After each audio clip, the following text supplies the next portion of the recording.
আজিলৈ আমি কৈ পোৱা নাই চৰকাৰৰ পৰা সহায় পানী চানী পানীটো দিছিলে এতিয়া শুনিছোঁ পানীয়ে নাই নিদিব বুলি শুনিছোঁ আৰু আমি ঘৰ পোৱা নাই ৰাস্তা পদূলি বেয়া আছে শিলগুটি পেলাই আছে যোৱাকালি ৰাতি বানপানী দুবাৰ আহিলে বানপানী আঁচনিও পোৱা নাই ঘৰ আহিব বুলি কৈছে সেইটোও পোৱা নাই আমি চৰকাৰে কিমানবাৰ কয় ঘৰ আহিব বুলি ঘৰো পোৱা নাই আমাক ঘৰ লাগে পানী লাগে সুবিধা ৰাস্তা হ'ব বুলি কৈছে ৰাস্তা হ'ব নে নাই এতিয়া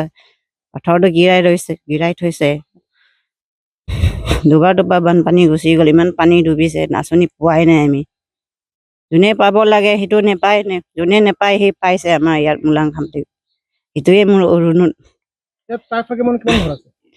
তাই ভাগে ঘৰ 30মান হ'ব আছে নেপালী আদিবাসী তাই মানুহ আছে ইমানখিনি আছে আকৌ পঞ্চায়তৰ খবৰ দিছিলে দিছিলে আহিছিলে হ'লেও ঘৰ পোৱা নাই চাব আহিছিলে হ'লেও পোৱা নাই একো সুবিধা আমি ইলেকশ্যন আহিছে কি ক'ব আপুনি কি ক'ব ঘৰ লাগে ইলেকশ্যন আহিছে ঘৰ লাগে আমাক পানী সুবিধা লাগে এইটোৱে বিচাৰিছোঁ চৰকাৰৰ অনুৰোধ এইটোৱে আমি ঘৰ পোৱা নাই কিমানবাৰ ছাৰ্ভে কৰি আহিছে মানুহবিলাক দিয়া নাই ঘৰ আৰু আমাৰ ইয়াত বাৰিষা হ'লে বানপানী হয় সুবিধা নাই আৰু ৱাটাৰ ছাপ্লাই পানী দিব কৈছে এতিয়ালৈকে দিয়া নাই আমি সুবিধা পোৱাই নাই চৰকাৰৰ পৰা